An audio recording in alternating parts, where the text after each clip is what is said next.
여호와께로부터 에레미야에게 임한 말씀에 이르시되 너는 일어나 토기장이의 집으로 내려가라.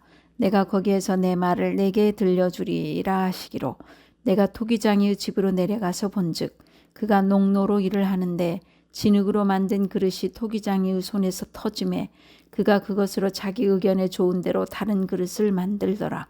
그때 여호와의 말씀이 내게 임하니라. 이르시되 여호와의 말씀이니라. 이스라엘 족속아, 이 토기장이가 하는 것 같이 내가 능히 너희에게 행하지 못하겠느냐. 이스라엘 족속아, 진흙이 토기장이의 손에 있음같이 너희가 내 손에 있느니라.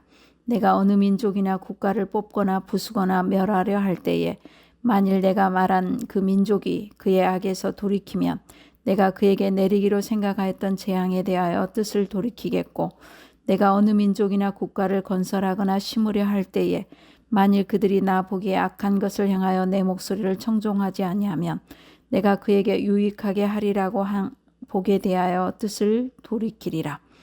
그러므로 이제 너는 유다 사람들과 예루살렘 주민들에게 말하여 이르기를 여호와의 말씀에 보라, 내가 너희에게 재앙을 내리며 계책을 세워 너희를 치려 하노니 너희는 각기 악한 길에서 돌이키며 너희의 길과 행위를 아름답게 하라 하셨다 하라. 오늘 우리에게 주신 말씀은 에레미야서 18장 1절로 17절입니다. 하나님은 토기장이입니다. 토기장이는 진흙을 가지고 그릇을 빚어내는 사람을 말합니다. 흙을 다지고 물레에 흙을 올린 후 지문이 닳아 없어진 손으로 빚고 또 빚는 명장의 손에서 성스러운 뭔가를 발견할 수 있습니다. 명장은 찍어내는 제품이 아닌 하나뿐인 작품을 만듭니다. 그리고 마음에 들지 않으면 비록 완성된 그릇이라도 깨뜨려 버립니다. 독이들 가운데 파쇄될, 깨뜨릴 운명을 벗어난 작품이 되기까지 하나님은 다시 빚으시고 또 빚으시고 인내와 수고를 아끼지 않으십니다. 오늘 우리에게 주신 본문의 말씀은 여호야김, 유다의 왕이죠. 통치 기간 중 그 첫 번째 통치 3년 이내에 있던 어느 날에 전달되었던 사건으로 보입니다. 토기를 소재로 사용한 비유는 바로 그 다음 장인 19장에도 기록되어 있습니다. 한편 이 예화는 하나님이 당신의 절대적 주권으로 피조물인 인간을 다루심을 보여줍니다. 진흙을 토기장이가 마음대로 빚어서 어떤 것이든지 만들 수 있는 주권, 어떤 주권요? 절대적인 주권자이시라는 것입니다. 인생은 마치 자기가 원하는 대로 작품을 만들어내는 토기장이의 손에 있는 진흙과 같은 존재라는 것입니다. 오늘 말씀하시는 하나님의 뜻입니다. 첫째, 하나님께서는 에레미야에게 하나님의 주권을 가르치십니다. 하나님께서는 에레미야에게 자기 백성을 세우고 하나님을 세우는 것만이 아니라 허무시는 하나님의 주권을 가르치기에 어디로 가라고 그래요? 토기장이의 집으로 가라고 하십니다. 에레미야가 토기장이의 집에 가서 보았던 광경은 토기장이가 일을 하고 있는 모습입니다. 일을 준비하는 것도 아니고요. 일을 마친 것도 아니고 또 일을 하다가 잠시 쉬고 있는 것이 아니라 토기장이가 자신의 일을 집중하고 있는 모습을 본 것입니다. 4절에 진흙으로 만든 무엇을 보았냐면 진흙으로 만든 그릇이 토기장이의 손에서 터짐에 이 장면을 봤습니다. 터진다는 것은 마음 먹은 대로 되지 않음을 뜻합니다. 여러분 혹시 그 도자기 빚는 체험들 해 보셨을 수도 있습니다. 마음대로 안 돼요. 막 진흙이 물레는 돌아가지 막 이렇게 흐트러지는 것을 여러분 경험했을 것입니다.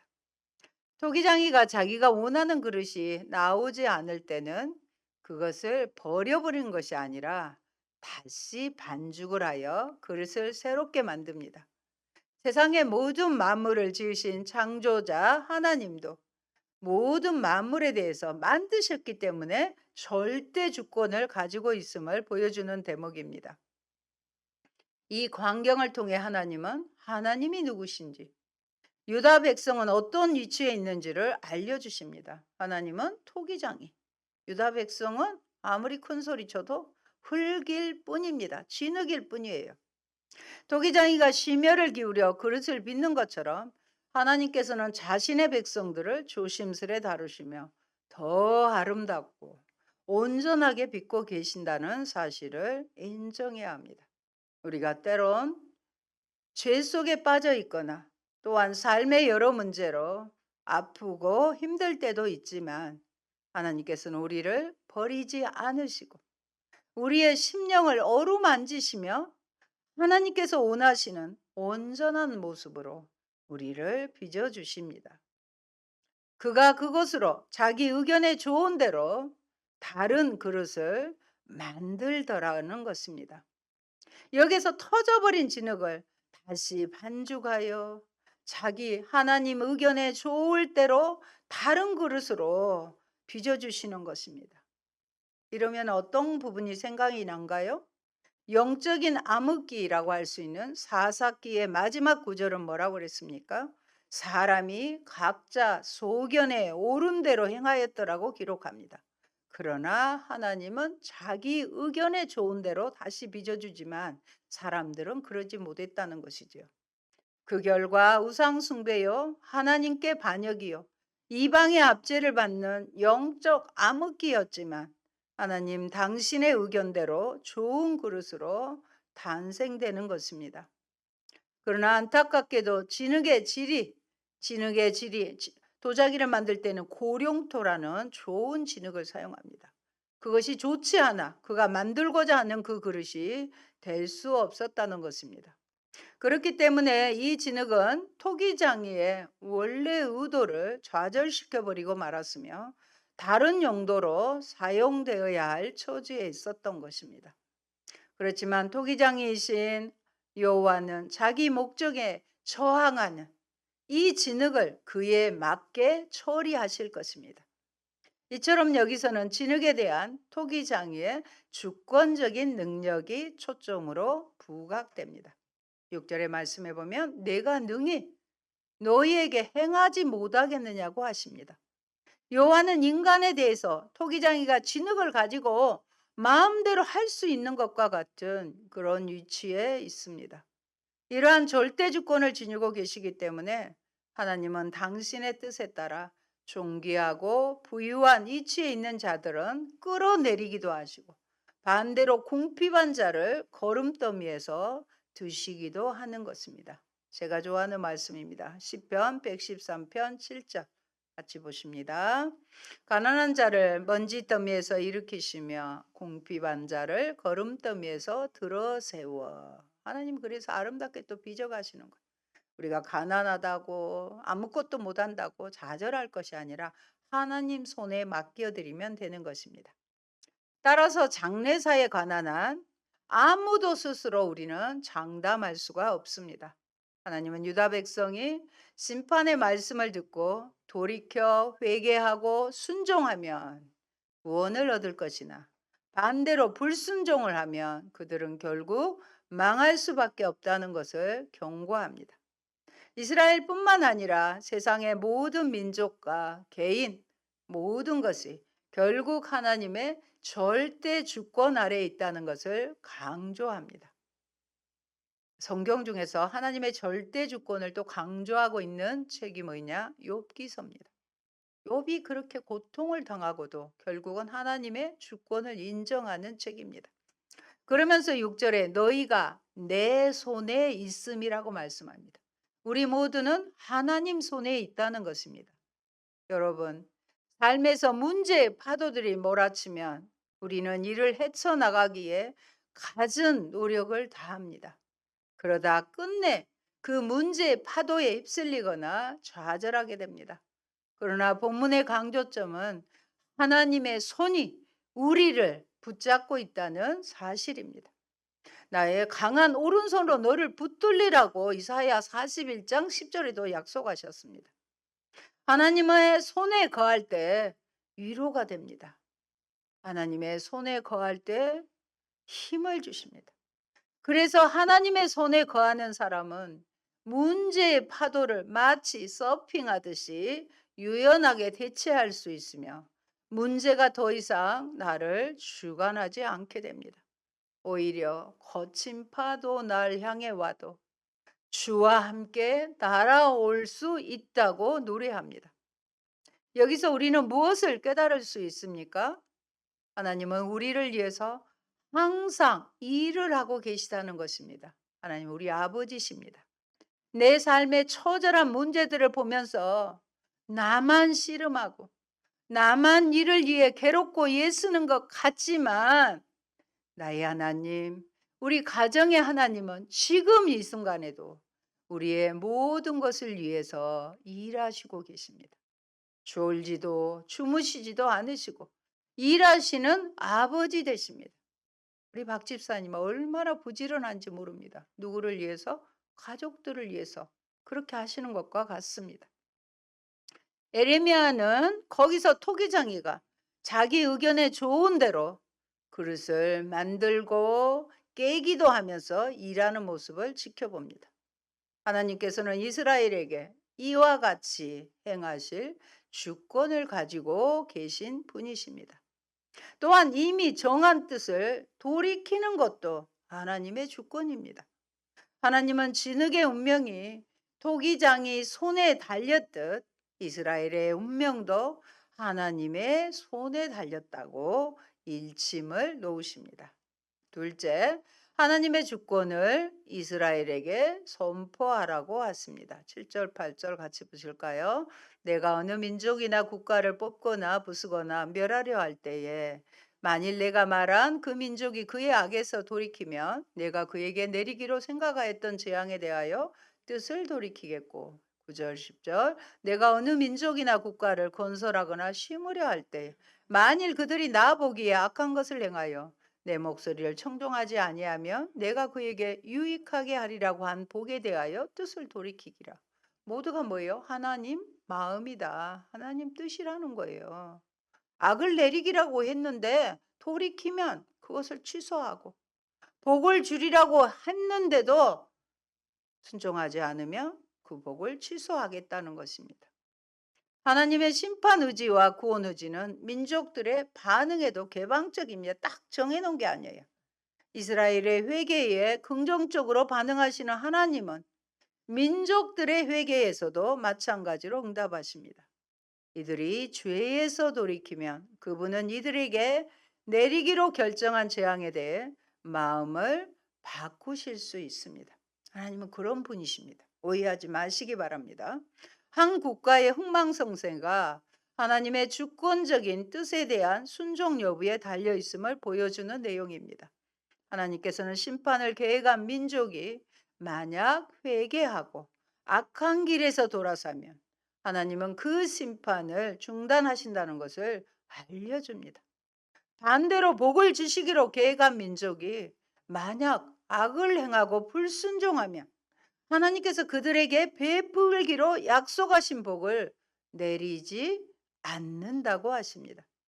하나님께서 심판을 작정하셨다가 그 심판 대상이 회개하고 변화되어 하나님의 뜻을 돌이키는 대표적인 예가 바로 요나서에 나오는 니니웨입니다. 타락했던 니니웨에게 멸망의 심판을 작정하셨지만 요나가 선포하는 심판의 경고를 듣고 회개하자 그들에 대한 심판을 자비롭게 돌이키셨습니다. 반대로 이스라엘과 유다 백성이 우상 숭배를 할 때 그들에게 약속하신 은혜를 돌이키시는 것을 우리는 성경을 통해 알 수 있습니다. 여기서의 핵심은 하나님은 돌이키시는 분이라는 것입니다. 그런데 이 돌이키심의 전제 조건이 뭐예요? 우리가 온전한 길로 돌아설 때입니다. 이러한 사실은 이스라엘에 있어서도 예가 아니었습니다. 즉 여호와께서는 이스라엘을 무조건 자동적으로 축복하시지는 않는다는 것입니다. 예컨대 사사 시대로부터 유다 왕국의 멸망 때까지 역사를 살펴보면 이스라엘 백성이 우상 숭배에 빠졌을 때 하나님은 질병, 사망, 기근 등으로 그들을 징벌하셨으며 끝내 회개치 않음으로써 유다는 패망의 비운을 맞아야 했습니다. 하나님은 민족이나 나라를 허물고 또 세울 때 백성이 악을 행하는지 돌이키는지 그 반응에 따라 원래 계획을 변경하기도 하고 진행하기도 하시는 것입니다. 하나님은 미래를 운명 짓지 않습니다. 우리는 운명을 믿지 않습니다. 하나님이 결정하실 것입니다. 무엇을 보시고요? 우리의 순종하는 태도, 믿음의 태도를 보고 하나님이 결정하시지 너는 이런 운명이니까 이렇게 살아라. 우리는 그것을 거부합니다. 심판이 임박해도 하나님께 돌아가면 얼마든지 새롭게 빚어질 수 있습니다. 당자 보시면 되잖아요. 용서받을 수 있겠나요? 다 아버지 돌아가시기도 전에 유산을 받아서 탕진하고 돌아왔는데도 아들로 인정하고 송아지 잡고 잔치하시는 분. 여러분 하나님 오해하시면 안 되는 것입니다. 12절 그러나 그들이 말하기를 이는 헛되니 우리는 우리의 계획대로 행하며 우리는 각기 악한 마음이 완악한 대로 행하리라 하느니라. 답이 없죠. 그들은 패역의 길을 너무도 멀리 걸어가 버렸기 때문에 돌이킬 수 없는 상태가 되었음을 보여줍니다. 그들은 토기장이에게 소용도 없는 거칠고 뻣뻣한 지능과 같은 것이 되어 더 이상 토기장이가 의도했던 고귀한 형태로 빚어질 수가 없었습니다. 찰진 진흙이어야 되는데 이미 굳어서 딱딱해버린 그 진흙은 하나님 토기장의 손에 빚어질 수가 없었던 것이죠. 오직 심판의 과정을 통해서만 그들은 토기장이의 손에 알맞은 진흙으로 다시 사용될 수 있을 것입니다. 한편 우리는 여기서 온갖 악한 행위와 계속되어 온 언약 파기가 언약을 계속 배신하고 깨뜨려 버리잖아요. 어떤 결말로 인도되고 있는가 하는 슬픈 내용을 볼 수 있어야 하겠습니다. 하나님께서는 선지자에게 이런 하나님의 주권을 이스라엘에게 선포하라고 하시며 그 선포의 결과도 말씀하십니다. 이스라엘은 결코 이렇게 말해도 듣지 않을 것이며 자기들이 행하던 악을 계속 행하고 살겠다고 반응할 것입니다. 사람은 그래서 죄를 지어서 망하는 것이 아니에요. 정확히 말하면 돌이키지, 회개하지 않기 때문에 망하는 것입니다. 우리가 연약하여 어쩔 수 없이 죄의 길에 빠졌다 할지라도 진정으로 돌이키는 거예요. 돌이키면 살 수 있는 것입니다. 하나님은 유다 백성과 예루살렘 주민들에게 최후 통첩을 전달하셨습니다. 그들에게 재앙을 내리기로 준비했지만 그래도 하나님 마음은 이제라도 돌이키면 철회하겠다고 말합니다. 우리가 어린 자녀들을 교육을 할 때요. 몇 개 쉴 때까지 해라 그래 놓고는 나중에는 말을 안 들으면 점점 숫자를 시간을 막 벌리잖아요. 뭐 하나, 둘, 셋, 뭐 셋 반, 뭐 반의 반, 넷, 막 이런 식으로 하나님 마음이 그렇다는 것입니다. 하나님은 자신의 예측이 빗나가기를 원하셨지만 백성은 마지막 기회마저 대수롭지 않게 여기며 거절하고 맙니다. 그래도 하나님 말씀을 가볍게 대수롭지 않게 여기면 범죄할 수 있고요. 순종할 수가 없어요. 하나님의 영광은 뭐라고 그랬어요? 무겁게. 부모님이 하시는 말씀도 무겁게. 선생님이 하신 말씀도 무겁게 들으라는 거예요. 무겁게 듣는다는 것은 뭐예요? 실천하라는 말씀이죠. 세 번째, 이스라엘 백성들의 악행의 결과는 무엇일까요? 배망과 수치입니다. 망하는 것만이 아니고 부끄러워요. 13절은 그러므로로 시작합니다. 하나님은 회개하지 않는 이스라엘을 심판하실 것이며 그 심판은 마땅할 뿐만 아니라 정당합니다. 그날에 하나님은 그들에게 등을 돌리실 것입니다. 등을 돌리셔요. 우리는 지금 하나님 앞에서 하나님의 얼굴을 배우며 지금 예배를 드리고 있는데 하나님이 보기 싫다고 등을 돌리셔 버린 것입니다. 13절에 처녀 이스라엘이란 말은 영적으로 처녀니까 하나님의 신부라고 일컬어주는 이스라엘이 그에 합당하게 처녀니까 뭐예요? 순결하게 된다는 암시를 의미합니다. 이스라엘은 남편 맞을 준비를 하는 처녀와 같이 영적 순결을 지켰어야 했지만 이방 종교 관습에 빠져 자기 몸을 더럽히고 말았습니다. 우상을 섬긴다는 것은 간음한 행위라고 그랬습니다. 우리가 세상을 사랑하는 것도 야고보서에 보면은 간음한 자라고 했습니다. 하나님은 이스라엘을 특별히 택하사 다른 어떤 민족보다 사랑스러운 존재, 자신의 신부로 여겼잖아요. 그리고 그들과 더불어 교제하기를 원하셨습니다. 호세아서 2장 16절 말씀으로 같이 봅니다. 여호와께서 이르시되 그날에 내가 나를 내 남편이라 일컫고 다시는 내 바알이라 일컫지 아니하리라. 아멘. 바알이란 말은 주인이란 의미도 있어요. 그러다 보니까 그대로 이 말을 쓴 것 같습니다. 그러나 이스라엘은 일방적으로 배도의 길을 가버렸습니다. 이스라엘의 외도 행각은 너무나 엄청난 것이었고 열방 중에서도 볼 수가 없는 그런 것이었습니다. 예레미야는 심판을 경고합니다.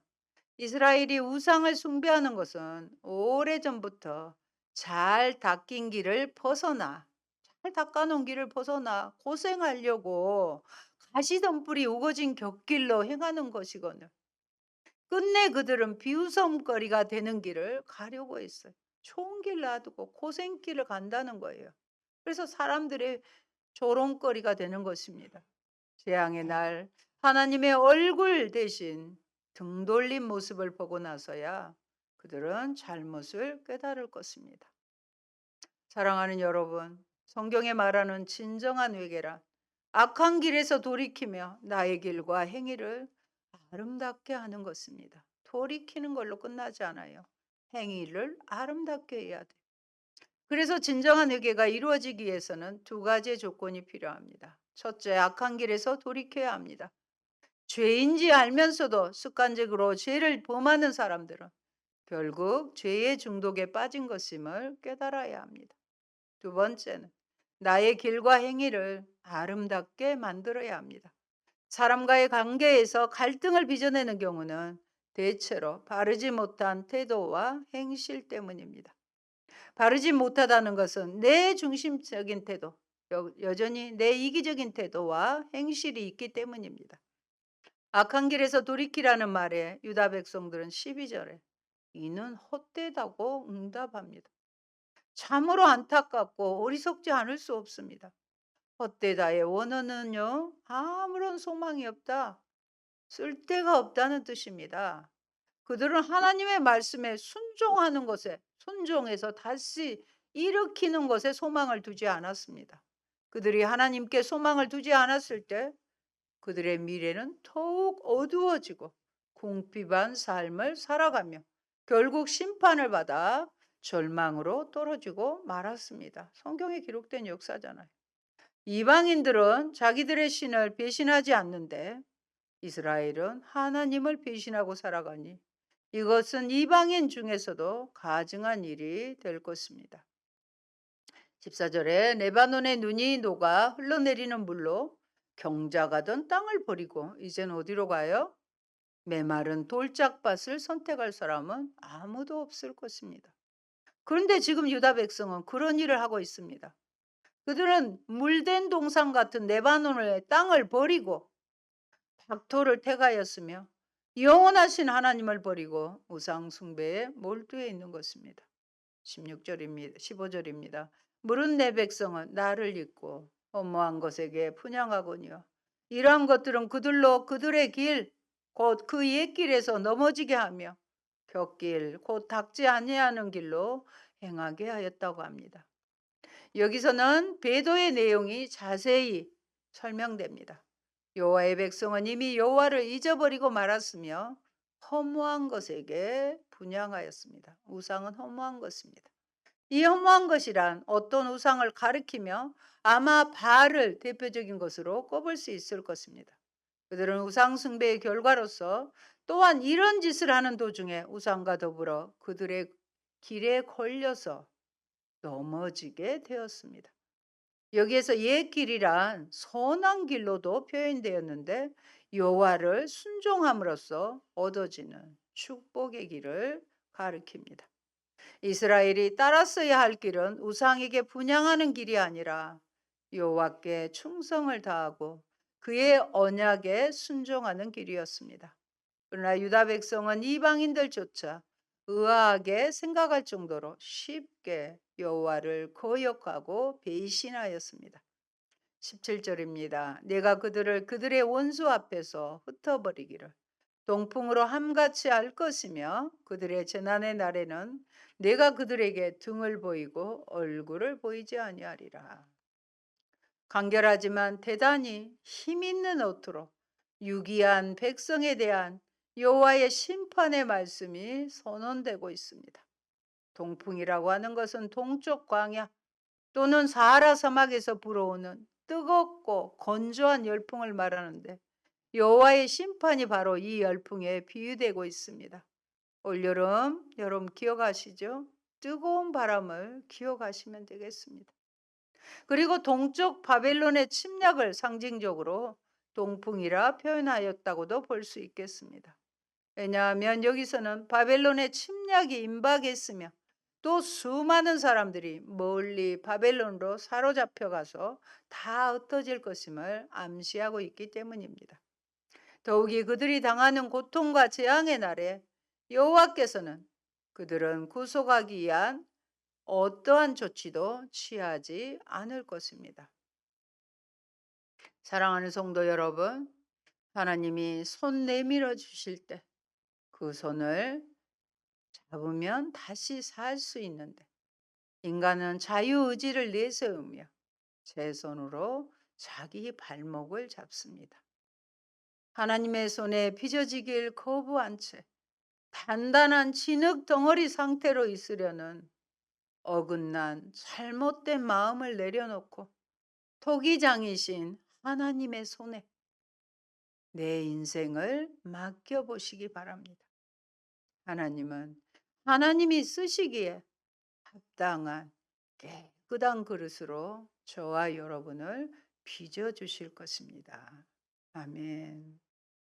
할렐루야. 고마우신 주님, 우리는 토기장이 손에 들려진 진흙이요 하나님은 나의 토기장이시며 나를 빚어가시는 창조주 되심을 고백합니다. 하나님, 딱딱한 진흙이 또 마음대로 다 깨뜨려진 진흙이 어찌 아름다운 그릇이 될 수 있겠습니까? 그러나 우리의 모습은 그런 모습이라고 성경에서 말씀합니다. 하나님은 그 진흙으로도 여러 가지 아름답고 좋은 그릇들을 빚어낼 수 있습니다. 우리도 우리 인생이 주님 손에 있음을 기억하며 주님 손에 기꺼이 맡겨드려서 토기장이 되시는 하나님이 내 인생을 아름답게 빚어주시고 깨끗한 그릇으로 써주기를 위해서 순종하며 나아가게 도와주시옵소서. 행여 나의 의지대로 하나님의 말씀에 경고에도 불순종하고 거절할 때 아무 쓸모없는 딱딱한 진흙과 같은 저희들 되지 않게 하시고 하나님은 우주 만물의 주권자 창조주가 되시며 우리는 그의 손에 붙들린 피조물됨을 인정하며 어떤 길로 하나님께서 인도하시든지 하나님 손 안에서 거하면서 힘을 얻고 축복을 받는 저희들 다 되게 하여 주옵소서. 예수님 이름으로 기도합니다. 아멘.